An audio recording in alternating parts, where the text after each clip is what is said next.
Thank you very much. Assalamu alaikum.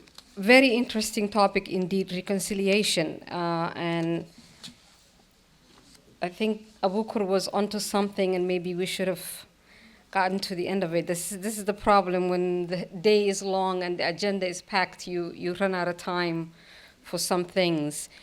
I'm going to get a little bit narrow focus on reconciliation, because the topic is paths, right, to reconciliation. And I want to talk about a particular research project, paving the path for sustainable reconciliation. I want to talk about a particular research project that I have done with my sister Rahma Abdulkadir, who teaches at New York University, and a survey data that we collected. But before we do that, in the gender-based analysis in feminist literature, and every research that you do, we come with our own biases, and we have assumptions, and we need to kind of declare that. Where I am starting in terms of assumptions is, I believe that, I'll say it in Somali and then translate it. Talada Somaliyeed, Somali bay ka go'daa. A sustainable anything, peace, sustainable development, sustainable whatever it is, that solution has to come from Somalis. It has to be by Somalis. It needs to be implemented by Somalis. So that is where I'm trying to position this contribution. The research we have done is based on a survey of public opinion. And when you think about reconciliation, the topic that I'm going to talk about is something called transitional justice. Transitional justice is could be dismissed as something that is maybe foreign or too Western, but transitional justice, really simply unpacking it, is ways to deal with the past. And I think it's really important, because what we have and what has happened, whether it's the last 22 years of civil war or even prior to that, is a multiple layers of human rights abuses and violations that have occurred. 22 years now, people have been looking for political solutions. And I think we need to look for justice for a change. Hal siyaasadeed oo aan xaq ku xiraynin ma iman karo. So we need to talk about justice. We need to talk about how we're going to unpack what has happened in Somalia during the civil war, during the military dictatorship, during the civilian government.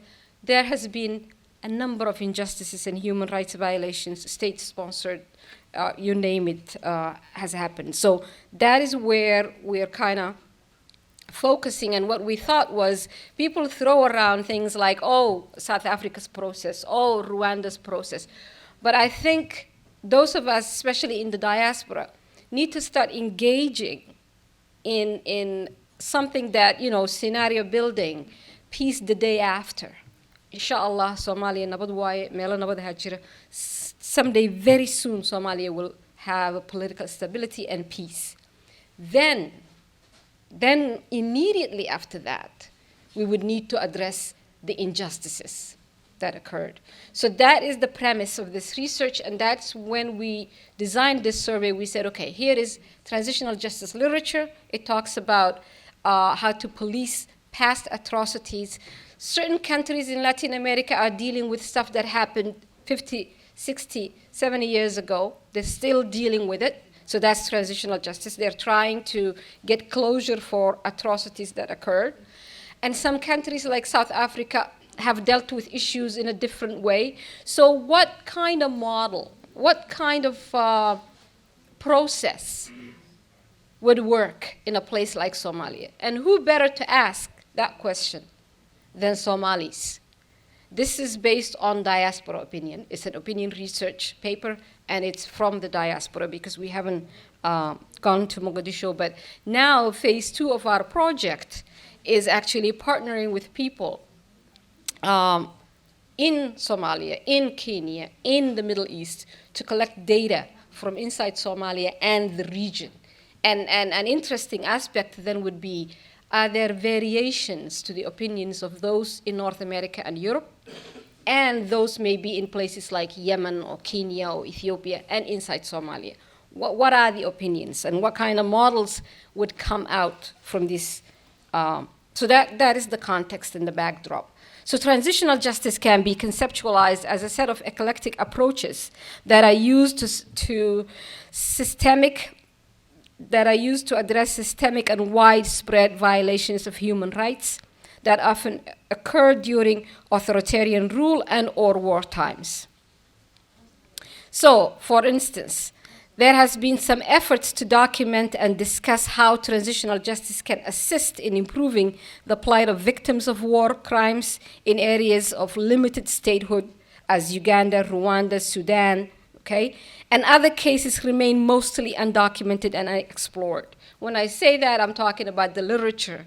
So when you Google the literature, former Yugoslavia, Rwanda, there are a number of research projects that have documented conflict resolution mechanisms, transitional justice mechanisms for those societies. Somalia seems to be, even though we know things are happening, seems to be missing from the literature, and we thought it would be a good paper. The Somali case can be really instructive insofar as it provides a complex case study that combines a complete collapse of state and a protracted civil war. So here we have, because the first thing you get is, how can you talk about transitional justice? Is Somalia in a post-conflict situation? Some parts of Somalia are, some are not. So transitional justice is really saying, conflict ended, let's look back, let's deal with what happened. Somalia becomes really a messy situation, if you will, because the conflict hasn't really completely, we can't really in an honest way say it's behind us, right? Our conflict in some parts of the country is still ongoing. But at the same time, total state collapse makes it for as a social science researcher, right? I'm excited about that because it's going to be exploring some areas. So although there are many studies that explore the possibilities of constructing a formal system of legal authority that would address the widespread human rights violations in the country over the past decades, scholars such as Lesage, Gandel talk about and highlight the indigenous Somali social organizations, namely the Somali traditional system, the customary law, which might have a significance if used in the processes of reconstructing democratic institutions in Somalia in general and building a model of transitional justice in particular. The Somali kin-based traditional hair system or customary law can be conceptualized as a set of informal customary laws and norms that regulate most aspects of Somali social life. Socioeconomic, political, all those things. Within and between Somali clan families. So the hair kind of exists inside a clan and sub-clans, what they call intra, and also inter-clans. More specifically, Margarita Zuin suggests that any future formulation of model of transitional justice that would address the war crimes committed during the ongoing civil war in Somalia should be a combination of the indigenous customary law or Somali hair and an ad hoc war crime tribunal. So there is some literature that suggests, and some scholars that suggest that. So this led us to the question, should the Somali hair be a key determinant in the processes of building a model of transitional justice for Somalia? So our research project aims to empirically investigate whether Somalis hold the view that Somali traditional hair system should play a central role in the processes of creating a model of transitional justice that can address the prevalent war crimes that have been taking place. So that's what we're trying to test. So the overall objective of our research then project, which I said, phase one was about 200 respondents in a survey that was collected from Canada and the US. Phase 2, ongoing data coming from regions closer to the country and inside the country, but to kind of overall sort of test this hypothesis. So among other things, this means that opinions captured in this study are going to be representative of opinions of Somalis in North America for now, and then we'll continue and try and gauge other locations. So, a little bit of a background. We're using the diaspora because really there are so many Somalis in the diaspora. All walks of life is presented in the diaspora. You know, we're talking to the youth today, but there are a number of kind of different cohorts of Somali groups that are in the diaspora. In the diaspora are some people who were stakeholders in what went down in Somalia. So, you know, the people that we talked about in terms of when you talk about conflict resolution, the perpetrators, the bystanders, the victims, in the Somali diaspora you will find any number of those. When you come back to transitional justice, there are various mechanisms which include criminal prosecution, which involves judicial investigation of those responsible for human rights violations. There are truth commissions, which are essentially commissions of inquiry created for investigating and reporting on specific periods in which massive human rights violations have taken place. Reparations are also part of transitional justice. Creation or reconstruction of a security system, memorialization efforts.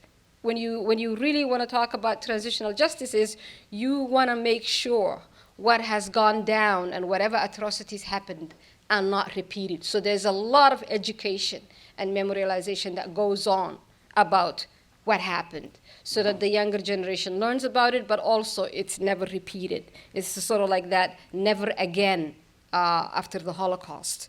That at some point we Somalis would have to, and I think we're getting there, to say enough is enough. Never again will people be manipulated along clan lines and atrocities committed along clan lines. Never again, inshallah. So that is part of transitional justice. So we kind of created a survey questionnaire. I'm going to try and not read the whole thing, but give you that in our study we talk about contextual pieces, what happened under the military regime, what happened pre-independence too, the manipulations and the atrocities under the Europeans, and how really the political economy of the country was set in a trajectory that wasn't really catering to the masses, but catering to colonial masters. And that we share with the whole continent. It's not something that is Somalia only.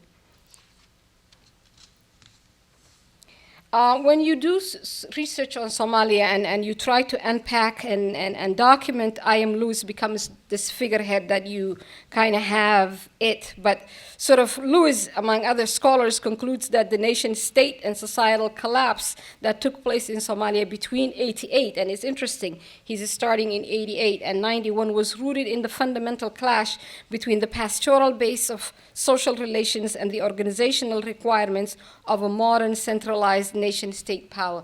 That is a problematic statement in my books, because that's not, but that's how it's being packaged. Maybe these people were too traditional and they couldn't handle modern state, and maybe the clashes in between those things is what led to the collapse.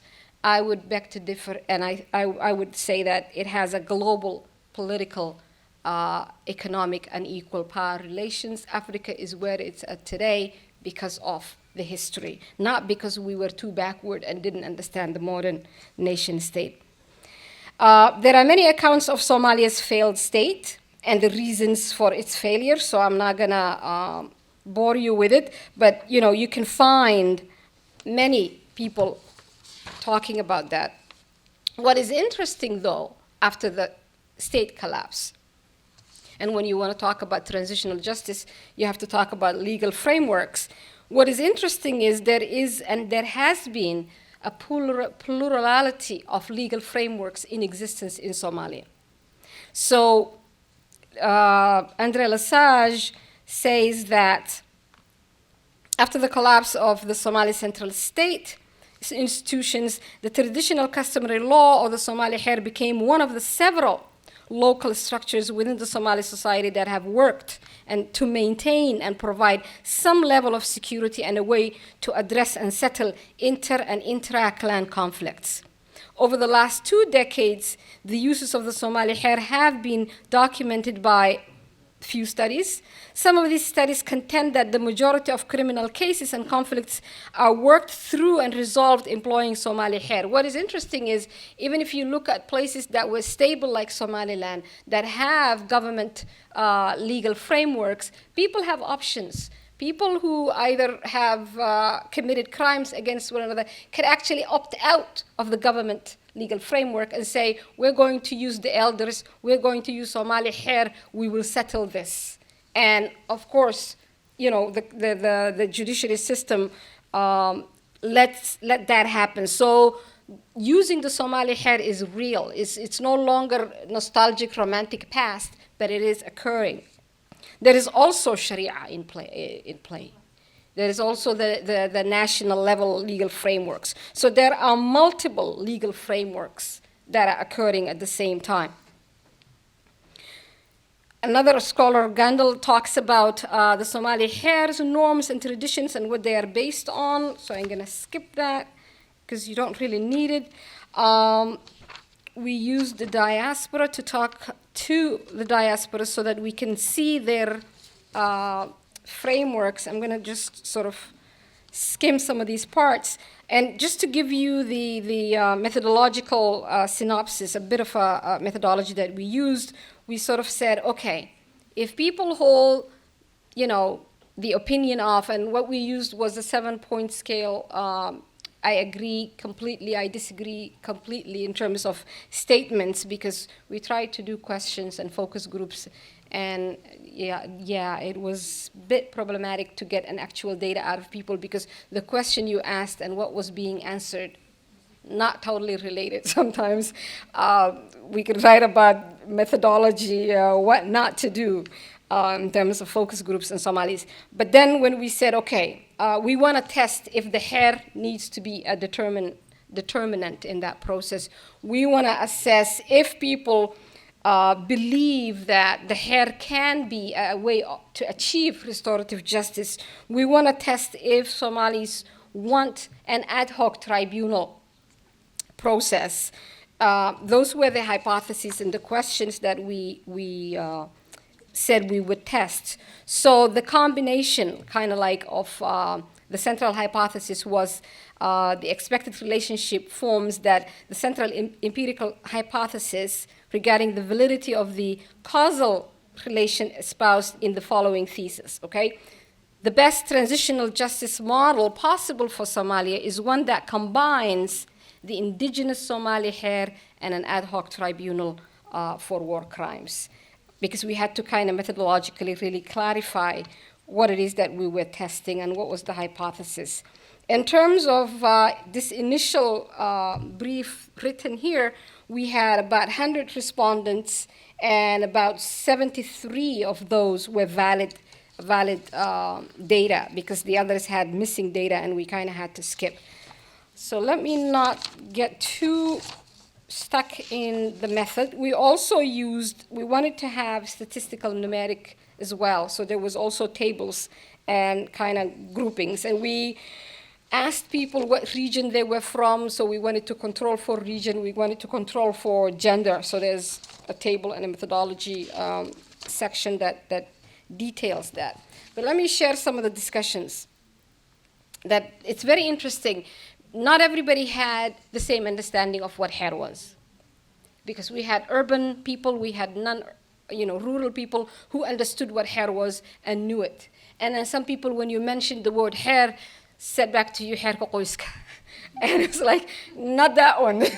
We're talking about the customary laws, not the communism hair ka qoyska that happened. So even though the understanding that people had were different, the faith that they had in this compared to an ad hoc tribunal based on the international legal frameworks, overwhelmingly, people went to the hair. You know, it's interesting because coming from Mogadishu myself, not really knowing what were the intricacies of the Somali hair or conflict resolution mechanisms, and learning it and talking to elders and sitting down and saying, okay, can we address what happened in terms of war crimes through the hair? Can we, as Somalis, address gender-based violence and rape through the hair? And listening to elders say to you, when it comes to the properties and maybe the people that were killed, all those things, maybe we can have a conversation. Not so much for gender-based violence. It overwhelms the system because when you really think about Somali hair, there are also set rules of engagement in warfare, in the Somali traditional way. When you engage in war, there are certain categories in the society called birmagedo. It's a Somali concept. Birmagedo is segments of the population that you're not supposed to harm when you go to war. You're not supposed to touch children. You're not supposed to harm women. You're not supposed to harm the elders, the traditional leaders, the poets. I didn't even know that. I learned. You know, the religious scholars, there are people that are spared. You go to war, and basically those who are what they call gashankat, young men, middle-aged men who can pick up their weapons and go to war are basically supposed to be the casualty of the war. Well, Somalia's civil war, Somalia's military dictatorship, these things were trampled over. So, you know, one elder that we interviewed in San Diego said, there is no way that you can use Somali traditional hair in the sense that what has happened in the civil war and the way it has happened. Because we were proceeding from the point of rape has been used as a weapon of war. I went from that understanding. I am not debating, did it happen? It happened. Somali women were raped by Somali men for a number of reasons, some of it being just chaos and criminality, but some of it was weapon of war approach. So how do we untangle that? How do we? And both men and women respondents said, you can't. Hair might not work here. Let's go to the Sharia. Let's go to something else. But traditional hair, no, because the rules of engagement were trampled over. So I'm trying to summarize this so it won't take long, but sort of as we kind of said, okay, the central contention made by the scholars who underscore the usefulness of the Somali hair, the hypothesis we wanted to analyze, the main results and the statistical analysis that we have done is Somali hair or customary law should play a key role. And that's the interesting part. Nobody said no, only hair, but they said it should play a key role in the process of creating democratic institutions in general and building transitional justice in particular. People had faith, even though people did not have the same understanding of what it really was. They gravitated to that. What else to highlight? Now, you made me self-conscious when you said, are you going to read all this? So I'm not reading everything.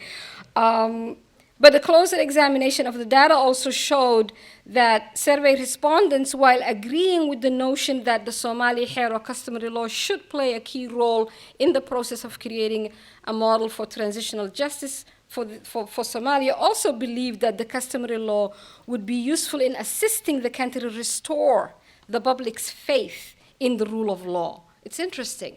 The rule of law, if it's going to be international tribunal, maybe people are going to be, what is that? But if you kind of use, if you kind of use the Somali traditional hair, you can have people's kind of acceptance, if you will, and trusting that process.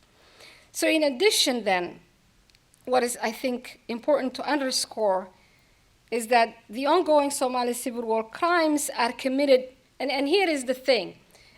In the name of clan, a lot has been done. But you can't really realistically hold a clan responsible for the actions of few. So crimes have been committed in the name of peoples that had nothing to do with them. And among other things, what this means is there exists a perception of collective responsibility. Now, I'm all for collective, because I think Abukar was talking about thinking together and as a group. And I don't think the Somali nation or the Somali state is going to embark on a healing process unless we come and think collectively of how we are going to proceed this healing process. We need to heal together, basically. We don't want to heal separately or apart, like Gildon was saying earlier on. You want to come back, whatever it is, but you want people to collectively move forward together, so that the state of fragmentation we're in, where everybody is stuck in their victimhood narrative, is dislodged. And we kind of move forward together and say, never again will that occur again, but we're going to heal together. That does not mean we simply say, you know what, let's forget what happened. Because I was presenting this at the Somali Studies, and somebody whom I have a great deal of respect said, this is a foreign concept for you. You should go back home, find what the Somalis are doing inside their well. And I'm like, get real. You cannot pretend we are here. Maybe we haven't even carried guns, but we are implicated in this. Because no matter what I say, my message, whomever the warlord was that was related to my dad that was committing atrocities back home, guess what? Revenge is a fair game. I will be taking revenge on. So we need to be honest about these things and unpack it for what they are. There is no haladalay. There is no sweeping things under the rug and pretending they didn't happen. Not real. They happened. People were hurt. People were victimized because of who they were, because of their gender, because of where they were at the spectrum of the power and access to resources. All those things need to be talked about. So no halal alay in my book, and no blanket amnesty. I mean, it happened, but it's not going to be sustainable. Brother Abdunur was telling me in Norway that, the Shia-Sunni thing, that the ramifications that are being felt today, he knows about this, but he said people were kind of like, let's just forget what happened. So let's not oversimplify. However, you cannot hold an entire clan responsible for warlords' actions. You cannot hold an entire community responsible for few people's actions. So among other things then, collective responsibility resting on the shoulder of clan entities for the war crimes committed by clan militias. What was highlighted through our interviews is this ambivalence among Somalis and among all of us, right, with regards to collective responsibility versus individual culpability of war crimes. The ambivalence is more pronounced when it comes to applying hair system to addressing war crimes in the South than the North, for example. And I think this is because mainly there are larger numbers of clan memberships and members and clan families in the South than the North. And the number of criminal and human rights violation acts which are kind of substantially much more in the South. And it's really impossible to trace that to a certain clan or certain group of people. So we need to be careful, even though the hair says blood money needs to be paid, deal happens, whatever, still, South Central Somalia, much more messier than the North, for whatever reasons, but we need to acknowledge that. So it is not practical to expect the hair to be the only vehicle for transitional justice when we're dealing with certain contexts and certain historical things. So this case study highlighted tensions between the idea of holding the individual responsible and the idea of how do we collectively move on to a process that will. So what we get from that is hair and traditions are critical for societal cohesion. Okay, for us to be a cohesive society that gets behind that idea of that nation. I'm not so warm towards a nation because it can get a little bit jingoistic when you talk about nation, but a state building. You need a cohesive society for a state building. And what we have seen from these interviews and the faith that people have and the kind of relating to the Somali traditional ways, big, you can use that to bring people together. I'm going to conclude soon. So accountability was another one. Do we want to hold people accountable? Very interesting. Overwhelmingly, over 90% of the female respondents said yes. Men were like, 65%. What do you mean by accountability? Let's unpack accountability. So we thought that was a kind of like a gender response difference, that, you know, I had mothers and girls who were saying, let's grab that uncle of mine who committed crimes and hold him accountable, where a guy is not so much. So we need to unpack that as well a bit. So there was a bit of a sort of not holding, but the hypothesis of the hair held. The caveat for me is the hair wasn't really an equitable and a just system the way it existed. And as a social science researcher, there are social power relations that are unequal. So if you say I'm going to apply hair, there will be people who will be on the losing end of that, because hair is based on tradition, Somali tradition, a little bit hierarchical. A little bit, you know, we dominate you, we are more than you, whatever the game in town is. So the caveat for all of us is, even though we are Somalis, and Somalis are going to say, okay, if you're going to bring justice system, but you're going to start from the hair, I am comfortable. So you bring people together. But you have to be mindful that the hair wasn't a just system the way it existed. And I'm going to end there.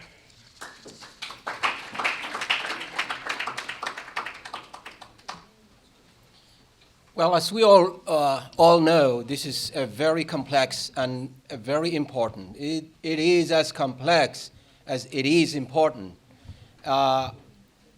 We have about 5 minutes for questions. How many minutes? About 5 minutes for questions. So unfortunately, Abdulkadir is not available for questions, but Fowsia, if we have any questions, we can address them to Fowsia. Yes.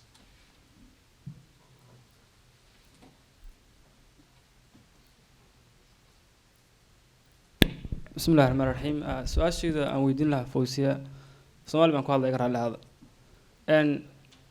waxaad moodaa inaad khudbadaada ku dheeraatay in dadkii dagaalada sokeeye ka dambeeyay maray ahaataba cadaaladda la hor keeno miyayse taasi ka soo hormarin waqtigeedii Soomaaliya dagaalada ka dhacay nin xalwad ma siin waa la isku baabay dad badan baa ka qayb qaatay dad badan baa ku dhintay beelaan gacmaha dhig la gelina ma jirto haddii hadda marka la dhaho cadaaladda hal la saaro beel kasta meesheeda difaac ka xiranaysa weligood la isku imaan mayo marka miyayse ahayn inta la iska iloobo waxaas waagii dawlad la helo oo 15 sano kadib wadanku dago markaan la xisaabto in ka soo rag intii badnaa ay dhinteen ba wixii dambiga galay billahi tawfiiq.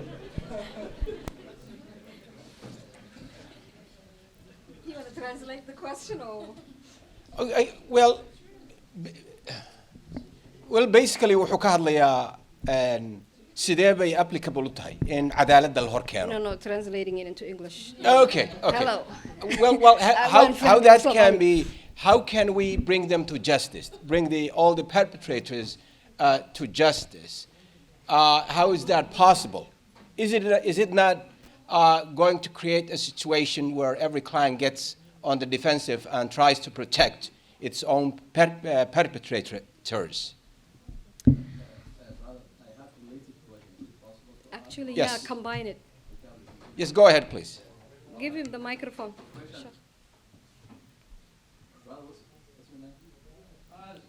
Adam, yeah. Okay. Bismillah ar-Rahman ar-Rahim. Okay, Sister Fowsia, you did good job. Adiga iyo yakolo kula shaqeynay iyo Rahma. Wonderful job. Ilaahay idinka abaal mariyo. The question is this, the way that I frame. Is it possible to reconcile between our reconciliation process using hair system and justice? to bring those to the justice system, those who are committed all atrocities that we experienced last 20 years, or go back even beyond 20 years. And then B, question, I'm not sure if you discussed about, is it possible to reopen cases at the time of prior government, like starting from the beginning of Somali, like when Somali was born? And we have seen now, right now in Egypt, one of the good news is from Mercy, he's going to reopen the case of Mubarak, because there are like some evidence that like either hidden or abused and so on. So that's the two questions related to this question. Go ahead and address the question, please. The two questions together. Thank you very much. These are really good questions. Is this on? Yes. Thank you for asking that question, because it's the first place that we go to. And I think, in my opinion, that's why the last 22 years people were looking for political solution. I remember in the ARTA meeting in 2002, people were saying,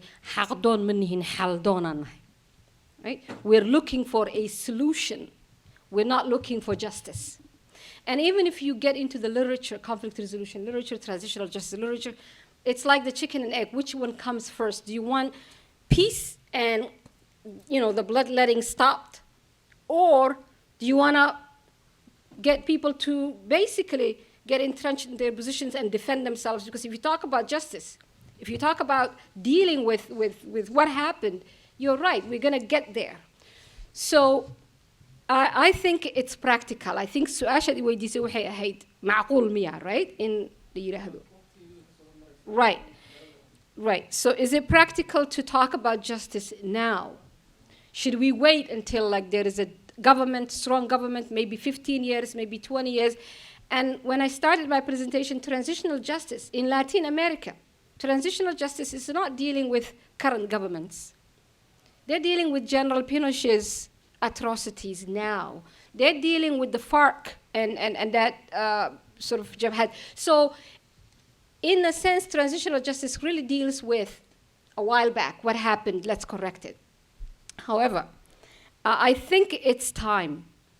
Somalia, and I'm glad that Sheikh asked the question of, are we dealing with the last 22 years, or are we going back? I think Somalia has had episodic injustices and ongoing injustices. But I'm not saying we can, I think it's very much possible to talk about what happened during the 9 years of the civilian government between 1960 and 69. We need to talk about what happened in those, what kind of injustices occurred, and somehow come to terms with it and address it. We need to talk about, under the military dictatorship, what occurred. We need to talk about the civil war, and they're going to be in different contextual ways. But I think as Somalis, and particularly for you young generation, if you don't want to end up the channels that, the reason people are ending up in the channels is not a dying, undying love they have for the clan, in my perspective. The reason is there is no trust. The public system in Somalia have gotten abused by the civilian government in those 9 years, then the military, and then civil war occurred. Yeah. So today, fool me once, fool me twice scenario. I am not going to trust you because you are from Clan X, because not Clan X is bad. A whole lot of bad things have been done in the name of clans. More questions, Fowsia. Right, so, yeah. And there is another one. Is it possible to reopen prior cases? I would say yes. I think the more cases we put on the table and the more kind of time we go back in, the more we will be honest and having a dialogue where we can move together, at least get on the same page and move forward We together. will allow a time for only 2 more questions. Yes, and please, your name, because I don't think you have introduced yourself in the past. My name is Khalif Hired. I'm a vice chairman of SACA, Somali American Community, in metropolitan Washington, D.C. Just following up one comment and one question. I think you mentioned it about situations with Pinochet. There might be even some cases that has been talked about opening as far as Franco is concerned in Spain.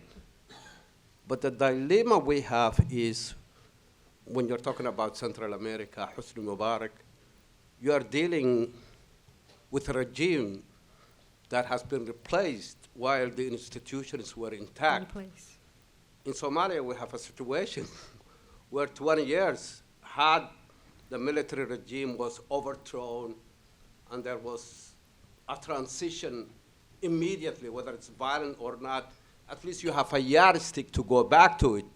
But then the question becomes, isn't it becoming more complicated because within that 20 years of the civil war, you have a multiple actors, call it warlord, tribal leaders, whatever you want it.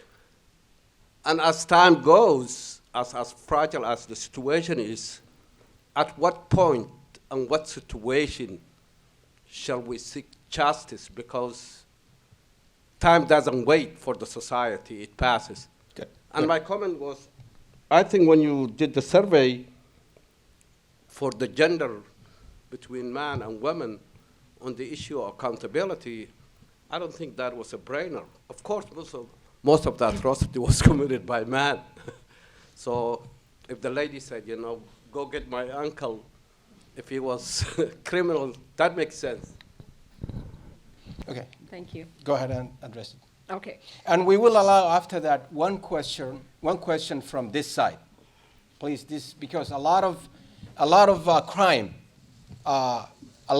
was committed, has been committed against women by men. And I think it will be unfair to women if none of the women, especially the young ones here, addresses this point and asks a question. Go ahead, please. You touched on a very critical and important thing. The whole idea of regime change versus the state collapse that happened in Somalia doesn't only complicate things, it makes it a whole different animal we're dealing with. Because when you have regime change, there are clearer roles in the sense of who was in what camp, right? There was a state, there were groups resisting the state was committing atrocities, whatever. So there's clearer boundaries of perpetrators, victims, and bystanders, if you will. The very fascinating, that excites me, and I'm gonna spend more time researching this area, is the fact that the Somali situation morphed into something else. And we had a total state collapse. And we had civil war. We had communal war. How do we unpack that? Very interesting. So victims, perpetrators, bystanders shifted. Some people became, again, perpetrators, the victims became. So all those things doesn't mean then, oh, we can't really touch it. In my book, it doesn't mean that. What it means is we need to sober up. We need to get real about it and be honest about it. And this dialogue needs to occur among Somalis. So, you know, the time that I am Lewis and the ilk and outside scholars telling us what will work for us, not so much viable anymore. The relevance that he was talking about, the relevance is Somali scholars dissecting this, Somali scholars debating this, Somali religious scholars getting involved in the dialogue, and us coming up with something that would work for us. And yes, we are going to go back further than the Civil War. Okay, we're going to go back to the 70s, we're going to go back to the 60s, we're going to go back to the 80s. Let us get a question from the women. Kind of answers. Please. A question? Not a question, it's more of a comment. Go ahead. In terms of convictions of international crime, very realistic. No, I agree with you. In terms of, you know, the whole transitional justice piece, you can't really have justice if you don't have institutions. you need a framework, you need an institution to safeguard it afterwards. So building a component of our research was dealing with how do we even begin to have institutions.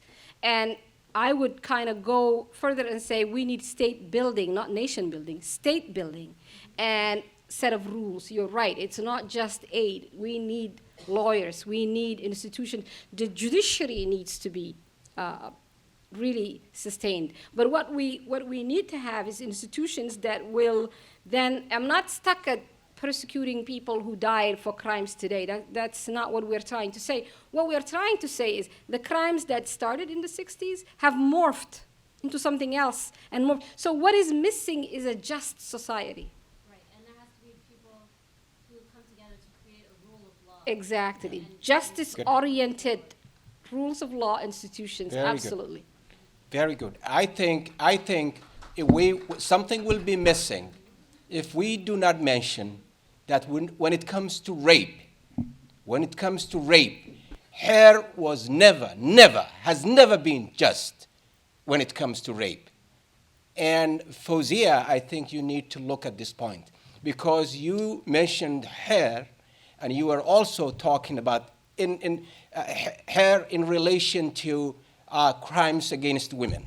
Hair has never been adequate, has never been just when it comes to rape. That's what I believe. I think, Geldon, you have a point in the sense that the Somali hair is biased to men. And if you really see the way that rape was addressed, first of all, I don't think rape was used as a weapon of war prior to the Somali civil war. So we're dealing with a different kind of rape when we talk about, but it was never just that is neither here nor there. It's not Sharia, it's not, that was not being fair to anybody. But it's interesting because people know that, Somalis know that, and they'll tell you. It's a non-starter. When it comes to gender-based violence, hair is out. Bring the Sharia. Bring the international legal frameworks, Fowsia, the national legal frameworks. Fowsia, we have someone that came all the way from London.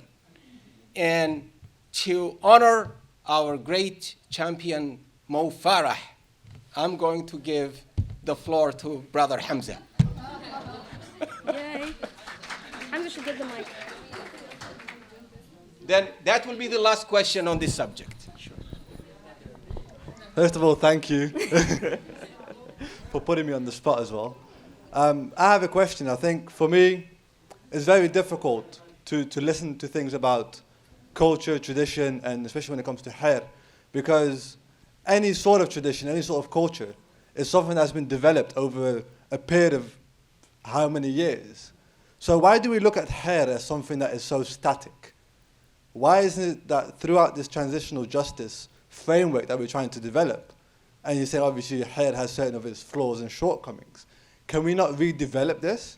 Does hair need to remain static? Do we have to go back to Western or imported forms of justice, or even through Sharia or anything else? Can we not develop hair into something that would include the rights for gender-based violence and other flaws that it might have any shortcomings in?